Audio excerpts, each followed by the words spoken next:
It's the Cooper and Anthony Show. All right, you want some stories about sex toys? I always want stories about sex toys. Okay, I got 3 stories about sex toys for you. Okay. All right, so the first one, there's a great Reddit subthread.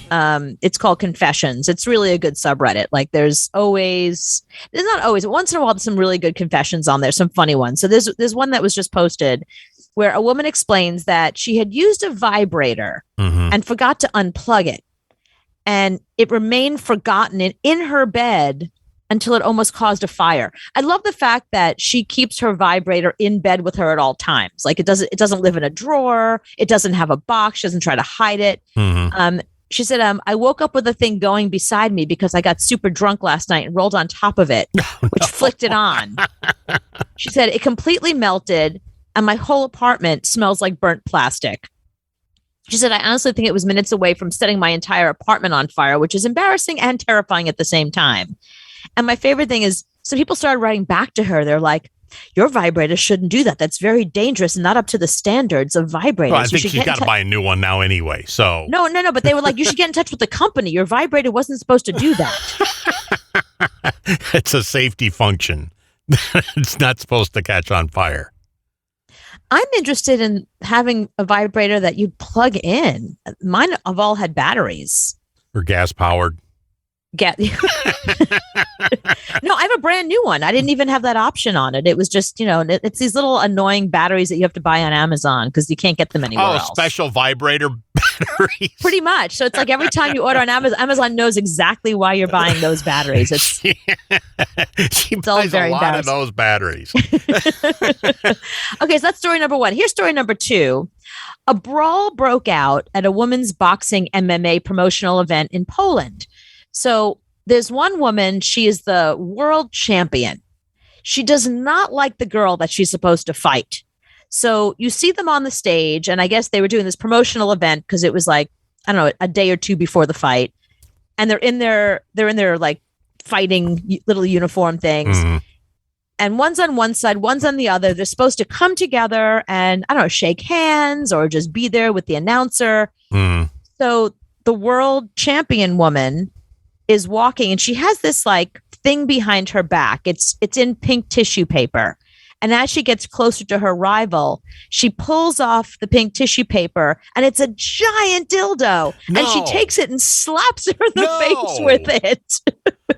Yes. She slams her in the face with the dildo. So, and they both start fighting. They're already fighting. Like this is just a promotional event, but this is like the dildo heard around the world because this made news everywhere.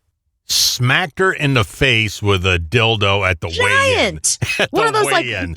like, one of those that's like, it's like clown size. It's like, no, it's not for use. I don't know who can use anything that big. I don't even know what that's for. It's, it's for like a bachelorette party just to be funny. It's like, it was one of these like novelty size penises. It was she hilarious. Wrapped it up in tissue and brought it to the weigh-in.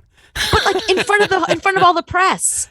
Wow. This is their promotional, the whole, everyone media in Europe, we're all there for this big event because she's the world champion. Did they fight the next day? Oh, yeah. Did she get her ass kicked for that? No, she's the world champion. You can't beat okay. her. Yeah, you can't beat her. I'm sorry. You hit me in the face with a dildo. We're gonna fight.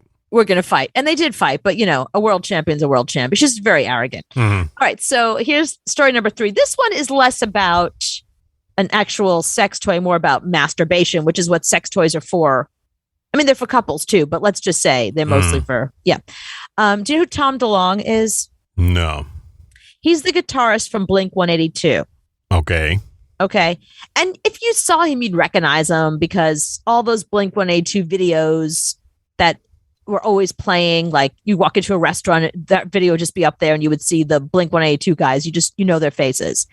So he was interviewed by Guitar Magazine and he says, playing the guitar fast. He's known for playing the guitar like super fast.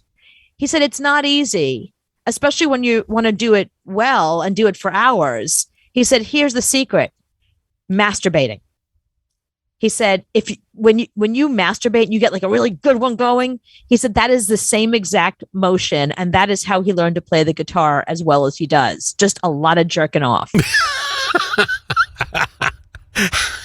No, that's not what we were asking you at Guitar World magazine. We were asking you technique, actually, and we wanted things a little bit more technical than just that. Yeah. He said if you don't masturbate, you can't play punk rock music. He's like, that's the only way to, he said, literally, that's the only way to do it. Like, I'd love to tell you I had some technique, but really it's all about like being really good at masturbating. And then you apply that same hand motion to the guitar.